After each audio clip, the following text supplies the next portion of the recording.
Destination, North Pole. North Pole. El Polo Norte no existe. Lo que es el Polo Norte en sí. Allí hay una gran tierra oculta, o llamada la Tierra de Wall Creek, o conocidas en el 1826 como las Tierras de Crocker Land. Se consideraba un mito hasta el 1826. Allí hay una gran entrada y un gran muro de hielo que separa dos territorios.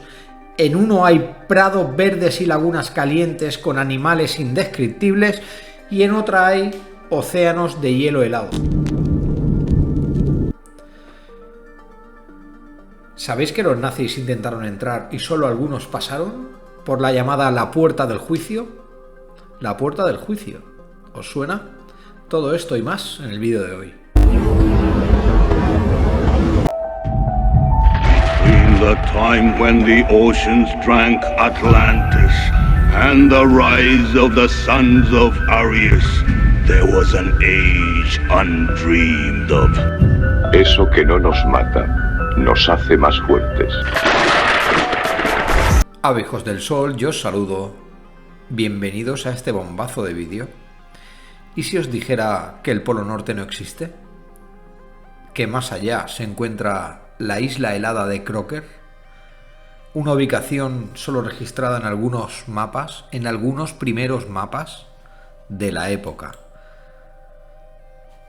Si tú miras un mapa del Polo Norte, ves que justo al lado del centro está la teórica Tierra de Crocker. ¿De acuerdo? Un continente perdido que se suponía que estaba justo al lado del Polo Norte.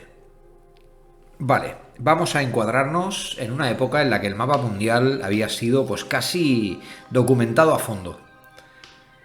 Pero hubo errores con los continentes, son más grandes de lo que nos dicen o ponen en los mapas. Este continente, esta isla helada de Crocker, es increíblemente difícil de hallar y difícil de atravesar. Todos aquellos que lo han intentado, incluso los nazis, desaparecieron o perecieron. Querían ver qué había allí detrás. De hecho, un par de exploradores que estaban por esa zona vislumbraron un continente polar perdido, cerca del Polo Norte. Y me gustaría que prestarais atención a esta historia. De estos exploradores que decidieron lo imposible, adentrarse en un continente que se supone que no existía. Supongamos que viajas a la Antártida y te encuentras con un muro gigantesco de imponente hielo. Tras él se esconden criaturas extraordinarias, seres venidos de los confines del pasado que habitaron el planeta en tiempos antediluvianos. Ahí estarían confinados desde que un gran apocalipsis cósmico reventaría la Tierra en tiempos pasados. Esto lo he extraído de un libro del escritor peruano Ricardo González, que extrajo estas palabras de los libros y textos escritos que no salieron a la luz pública, ¿de acuerdo? Del almirante Byrd. Este escritor peruano hizo un trabajo increíble. Lo cierto que es que el almirante Byrd, más allá de toda la imagen pública, era un hombre audaz, y él siempre aseguró hasta el último momento que había encontrado otro mundo. Y dijo así: se me ha denegado la libertad de publicar estas anotaciones, y quizá nunca lleguen a la luz de la opinión pública, pero yo tengo una tarea que cumplir, y lo que yo he vivido lo dejaré aquí por escrito. Confío en que todo esto pueda ser leído.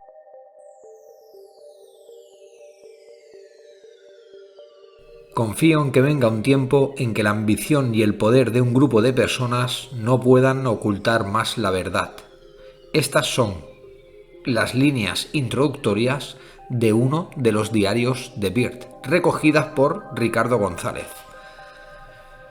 Hay otros datos muy interesantes que dice así: el clima era suave para estar cerca de la Antártida, 23 grados en una superficie verdosa alumbrada por un sol resplandeciente.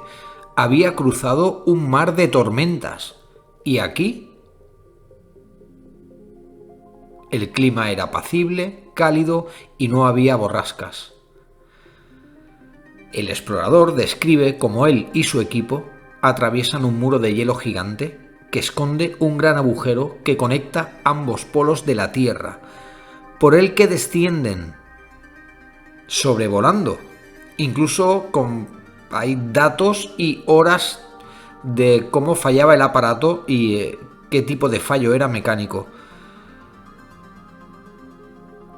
Lo que se describe son prados verdes, animales desconocidos y al final se vislumbraba una gran ciudad que brillaba.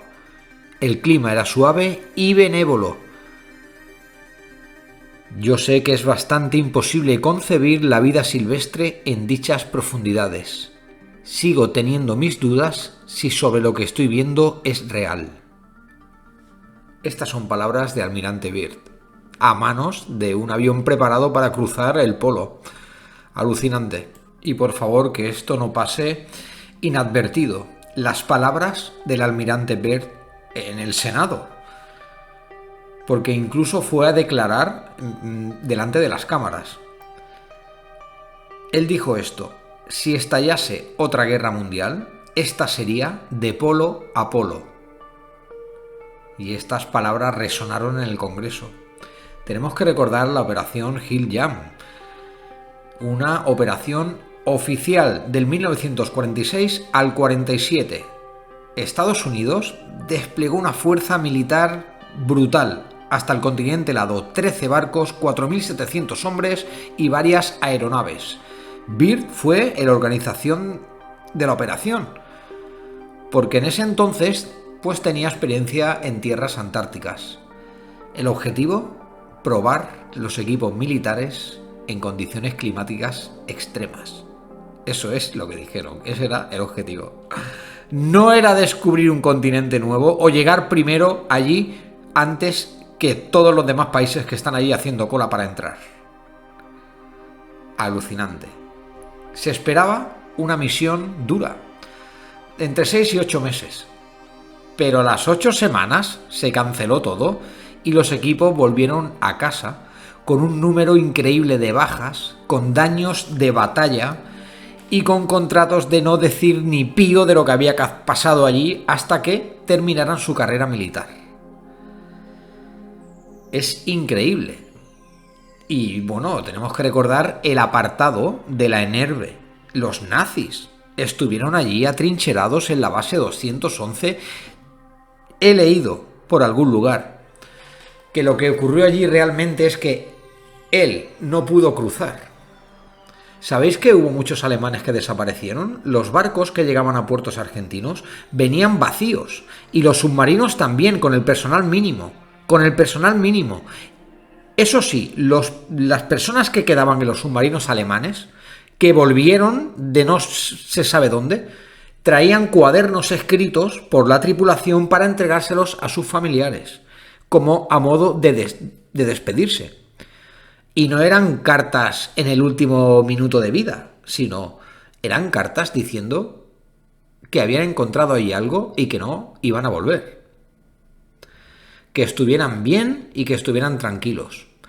Eso ponían los diarios de los cadetes de submarino, despidiéndose de sus familias. ¿Por qué llegaban los navíos y submarinos vacíos de alemanes? ¿Por qué? ¿Por qué se repetía tanto en los diarios la puerta del juicio? ¿La puerta del juicio? Esto tiene que ver también con los textos védicos, donde no te dejan entrar a Shangri-La sin antes enjuiciarte, por decirlo así. Si entras, ya no puedes salir. Pero solo puedes entrar si eres puro de corazón. Me gustaría que prestarais atención a este mapa. Lo extraje de un documental en alemán, o sea, para flipar. Y es un mapa simplemente magnífico. Muchos conocen la historia del almirante Byrd, ¿de acuerdo? Y sus 2 misiones. Pero ¿sabéis que hubo un explorador en el 1800 llamado Pearl que fue el primero en llegar al Polo Norte, incluso mandó un telegrama: he encontrado tierra en este mundo de hielo, cielos abiertos y lagos de agua caliente. Y esto es del año 1800. En estos tiempos había mucha rivalidad por esa zona, pero Pearl fue el primero que llegó. Tenemos que entender el contexto de que estos exploradores partían de la base de mapas parciales, todavía no estaba todo cartografiado. Y tenemos que recordar que el Polo Norte no es solo un océano helado, sino que se mueve cada día, incluso millas.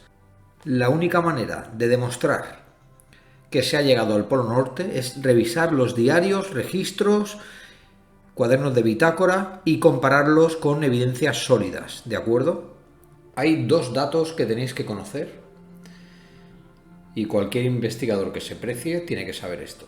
Antes de las misiones del almirante Byrd, un submarino nuclear fue destinado al Polo Norte.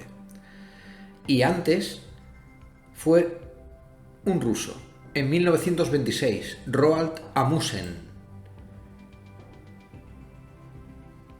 el hombre que anteriormente había ganado la carrera hacia el Polo Sur. Se convirtió en el primero en llegar indiscutiblemente al Polo Norte, sobrevolándolo con un avión preparada. Voló, aterrizó y pisó con sus botas lo que él creía que era un continente por descubrir. Estamos hablando que no había nada cartografiado. Imaginaros la impresión de este hombre al descubrir prados, montañas sin hielo, lagos de agua caliente. Tuvo que ser como descubrir otra tierra. Bueno, clan, podemos profundizar más, nos podemos poner en plan técnico dando más descripciones, incluso con los diarios del almirante Byrd de cómo era esa ciudad resplandeciente que había al fondo. Este hombre sufrió un descrédito brutal, pero lo cierto es que él fue de los pocos que estuvo allí. Y durante algún tiempo se mantuvo en la historia su versión, hasta que los países colindantes firmaron un tratado, el Tratado Antártico, de que nadie volvería a ir allí. Por eso está todo militarizado, pero allí hay algo más. La Tierra, los continentes, mejor dicho, no son como salen reflejados en los mapas.